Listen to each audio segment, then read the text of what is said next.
In 3, 2.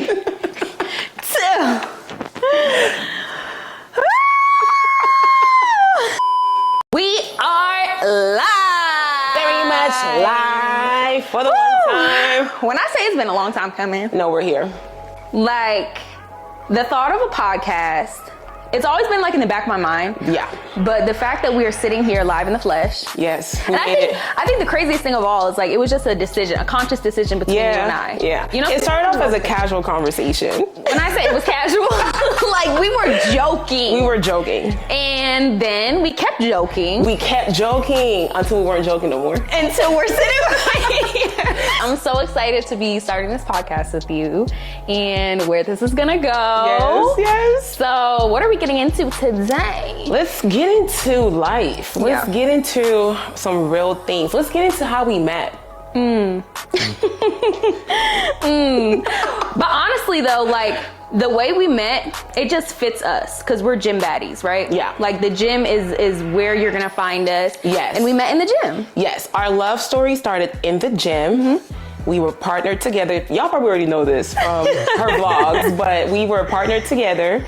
And I said, and she said, and it was like a connection. I mean, like seriously, like it was the ultimate connection. I love things that are not forced, but just natural and organic. And I value our friendship so much. We've grown so much in the past, only 2 years. Like, I mean, like it's crazy to think about. It's only been 2 years since we've really been. It's coming up. Yeah, it's coming up.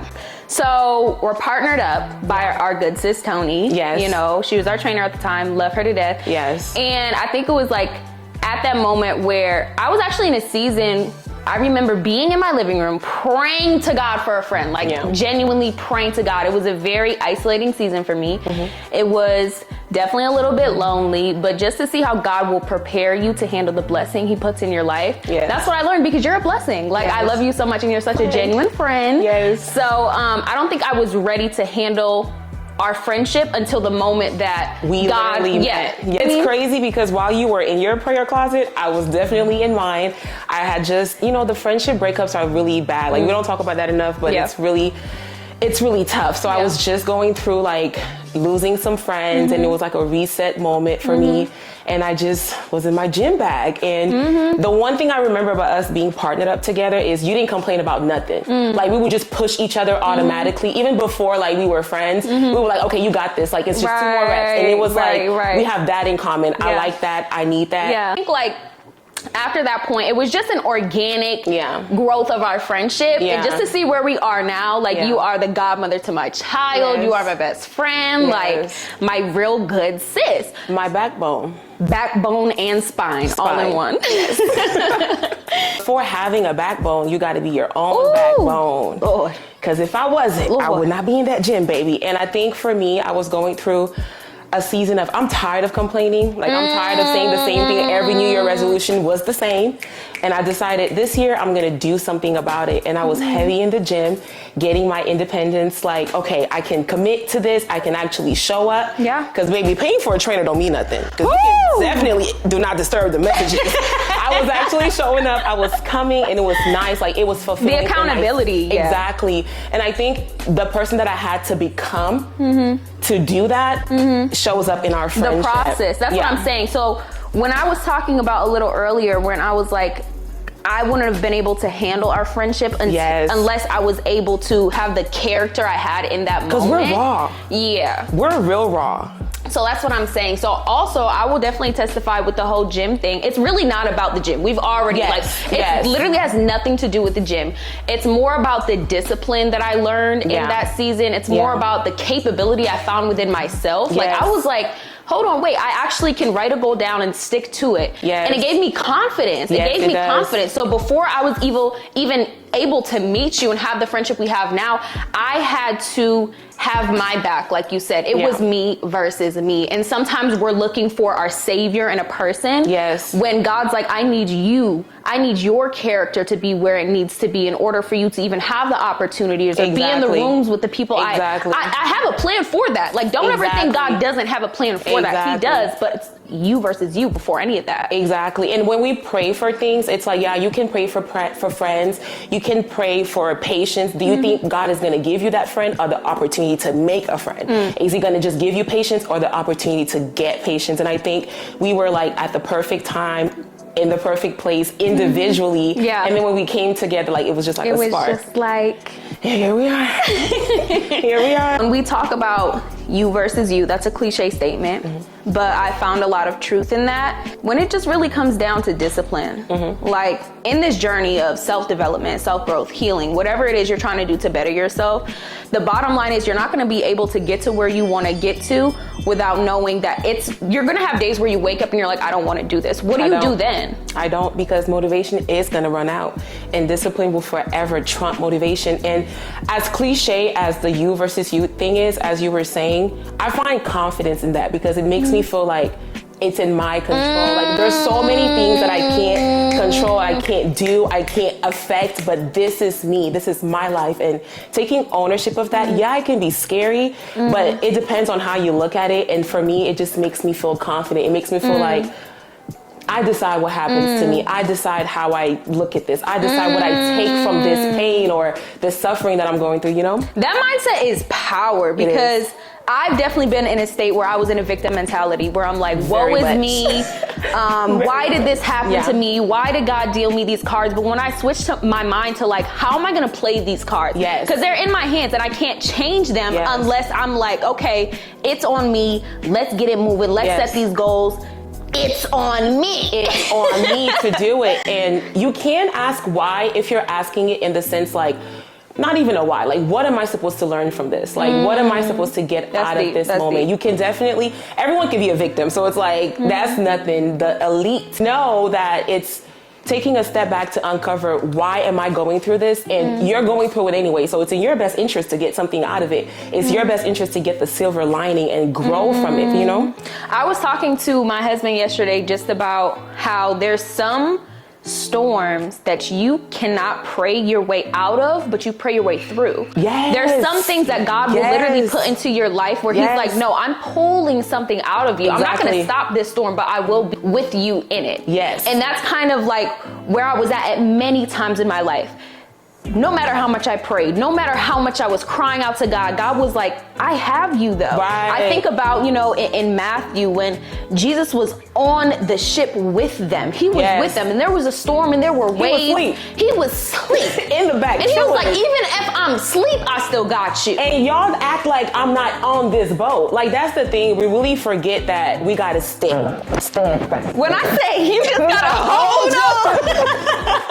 You gotta stay steady because the one thing that is guaranteed is suffering. Like Jesus suffered. We're going to suffer. So it's like even the mindset of thinking like, oh, if I pray to God, I won't suffer. It's like, no, you will, but you're gonna see it through. So it's like, yeah, be cocky enough to know that I'm gonna see this through, but be humble enough to know I'm gonna see it through with God. That's so good. That is so good. I love that. I love that. I love that. And having that energy, you know, a lot of things that I hear about Christianity is they're like, you know, why do I see Christians suffering still? God never told you, like you said, that you're not going to suffer, but he's given you an outlet. He's given you the peace within the storm. He's given you a comfort. Even when everything around you is going crazy, know that you have solace and you have peace within God. And that's the thing that held me together. Like, it's not even about, you know, avoiding a storm. It's about, I know I'm going to go through this and with I'm going to be best wig on. With my best wig on and be covered. Lace covered and all. And bring it back to the you versus you thing is your mindset throughout that whole period. Because it can take you off the game. It can. But you can also come out on top depending on how you look at it. And that's really why we're here. When I say we're here to test the truth. I see a lot of people and they're on their health kick or they're on their fitness journey, and no matter how many times you work out, no matter how much good food you eat, if you're missing that soul care aspect, you're never going to be fulfilled. We tend to work on like the leaves and the branches, but forget about the root. And we want to, we want the tree to produce, but we're worried about the external things. And it's like, obviously it's a good thing that you are working out, that you are doing all those things. Of course, all great things. Internally, you got to do that work too. It's just as important, if not more. So with the new year here, we're actually, this is going to be posted in February, but it's January right now. Yeah. And I know those New Year's goals that we were so on fire for have kind of like dwindled down by now. But I think what I want to preach into people besides anything else is just continuing that flame even when you don't feel like it's not hot. At the end of the day, it is discipline over motivation. Whatever goals you have, whatever you're aspiring to be, it is going to be hard. It's not going to be easy. It's not going to feel good. There's going to be tension. There's going to be pressure. But what we know is that produces diamonds. You have to go under the tension. You have to go under the pressure. That pulls something out of you. If I wouldn't have gone through what I went through, God knows I wouldn't have been here. Exactly. And it's so crazy because if in advance you were shown like, hey, Maya, this is everything you're gonna go through, you're gonna be like, nah, I'm not doing that. Yeah. But if you just willingly go through it and trust God, like that's really the biggest thing. If you are solely relying on yourself, you have already messed up because of course you're not going to be able. But if you know you have a backing, if you know you have support, and not just human support, not just around you, but the Most High, the powerful, ever living God is backing you up. He's already said it before you've done it. He's already traced that path out for you, and you just got to walk in it and show up with boldness, confidence. One of my favorite verses is, you know,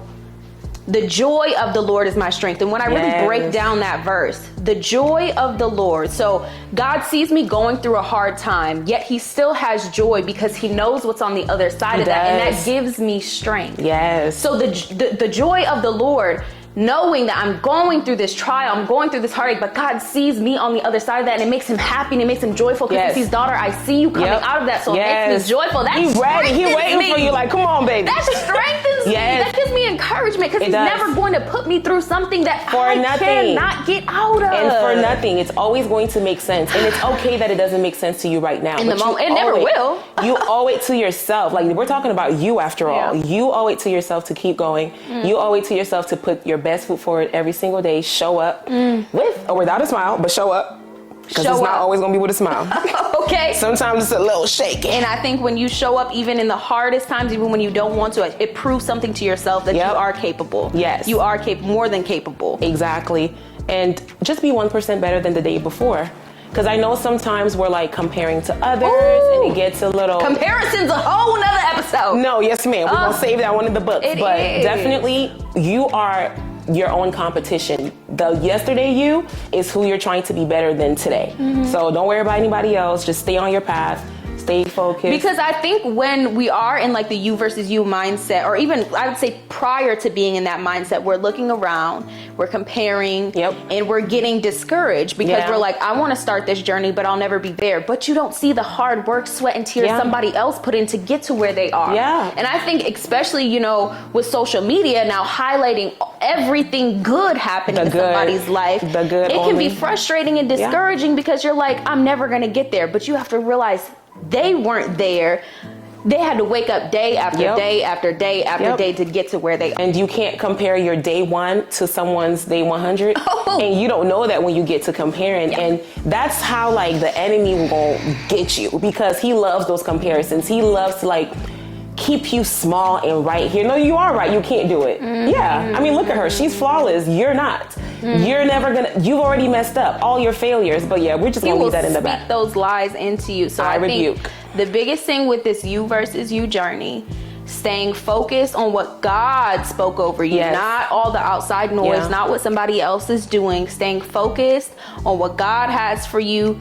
Discipline over motivation and faith, because you're gonna need it for those shaky days. Because it's gonna get a little shaky. You gotta stand fast, baby. Hold on to yourself. This was a great conversation, and I'm glad we got to sit down and just talk about this. I think this is definitely going to be like an outlet. I know for me, and I hope it is for you as well. And we're so open to this conversation. I know our viewers have a lot of things to say, so we do just want to tell them about our email where we're able to receive questions or comments or stories or advice questions for them. So just, you know, letting them know we'll have that in the description down below for them and everything like that. But I'm so proud of us. We're here. I know, we're here. We're doing this. Look at us. Look at us. Look at us, Who would have thought? My backbone. My spine. We're going to catch up next episode. Let's do it. Let's do it.